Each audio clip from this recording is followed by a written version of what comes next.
Good morning, Archivists. Fox the Floor Judge here, just bringing a few last-minute reminders on our way to Ascent Worlds. Today's June 24th, the final day to submit your team forms. Make sure you get that in today. Speaking of teams, it's a 3v3 best-of-1 team format. So this means there's no sideboarding. Each player's going to win their one game. Their one game is their match. First team to win 2 games wins the set. As far as deck building constraints go, quick reminder on that. You're allowed the same deck building constraints as one deck across the entirety of the team.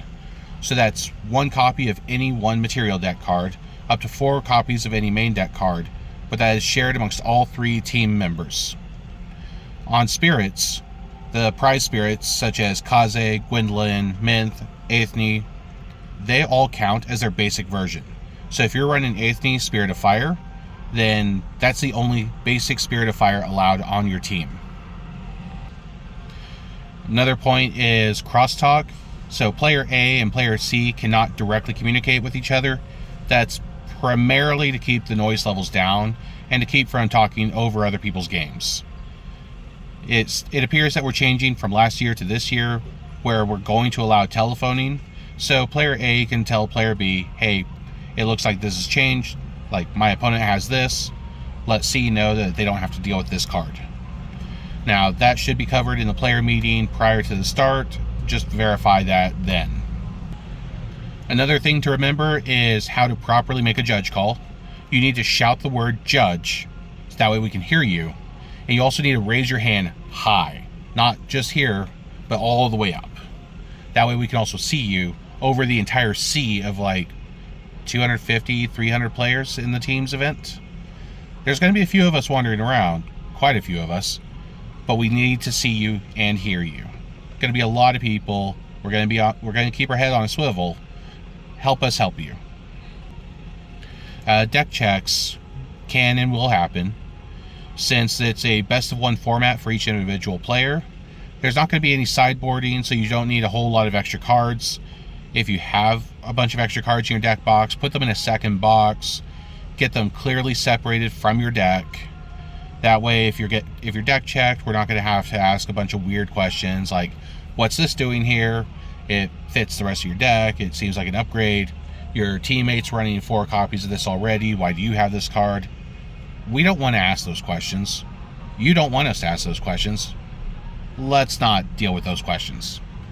Obviously, promos, prize cards, whatever you get during the event, you can keep in your deck box.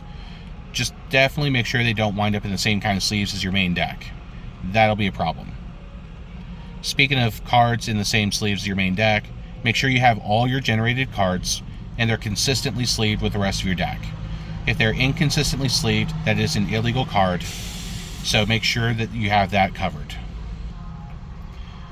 Any interaction questions, definitely feel free to ask in the comments. I've still got 1,000 miles to go on this drive. Yes, I'm going to drive 1,500 miles to Worlds instead of fly. It costs the same. It's actually cheaper for me to drive. But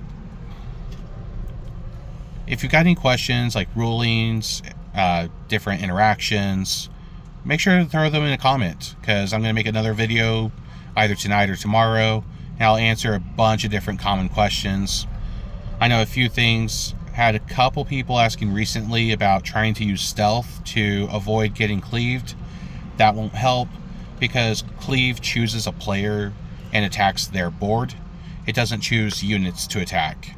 So there's no unit being targeted. Stealth won't protect you. Frenzy counters on units will make them disobey the controller. If a Ginbu is no longer obeying you, then you can't use its activated ability.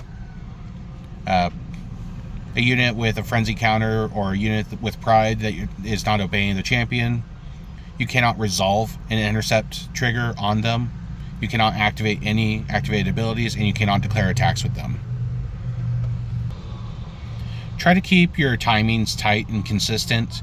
Make sure you wake up, then you go to your materialize step, then you go to your recollection step, pass opportunity, then recollect, then draw, then go to your main. I've seen a few people miss out, like skip a couple steps and try to turbo out games. it causes problems. I've seen people do things out of sequence, and it's led to, wait, was this awake? Was it rested? Did I already attack with this? Like, try to avoid that. Just a simple wake up, materialize, prereq, recollect, draw, main. Just run through those steps in your head. Make sure don't pressure yourself, because you're going to have plenty of time to play one game. Plenty of time, relax. Don't take all the time, because, stalling, slow play, but don't try to rush it out like you're trying to get game 3 started with 10 minutes left on the clock. You're fine. Speaking of time, make sure you're aware of the new time rules, the new overtime rules. They're not super new anymore, but I noticed a few people were trying to talk out the game even though overtime was called. That's not how that is meant to be interpreted. The way the new overtime works is when time is called, you've got your normal 5 minutes overtime and 3 turns, with the current active turn being turn 0. If that player is in the process of passing turn, like go to end, pass turn, as time's called, the player receiving the turn will start turn 0. So no passing turn just as time's called to try to save yourself another minute in time. Once overtime is called, if you are currently in a main phase and the stack is empty, the game ends right there. If you are in the middle of a combat, you will finish resolving the entirety of the combat. Once the combat end step finishes, all the state-based actions are checked, stack is cleared, goes back to main phase, game hard ends there. If you are in the middle of a stack, like playing a card, you put a card on the effect stack, you determine the cost, time is called, you're paying the cost. That card's on the effect stack. Players get opportunity back and forth like normal. You can add to the stack. You've got that one final stack to resolve. Once that's over, then the game is over. It's not a moment to take a few minutes to try and figure out who's going to win. It's who is winning. But you still have that. You still get to finalize whatever you're in the process of doing. It's a lot less feels bad. All right, well, I've still got 1,000 miles to go. It's 9 a.m. I hope to see a lot of you there. I'm looking forward to seeing a lot of people get some new cards graded at Sylvie's grading service. Make sure to get all the cool playmats. Leave me a couple. I'm going to be on the floor judging like all day, every day. So leave me my favorites, just one of each. That's all I ask.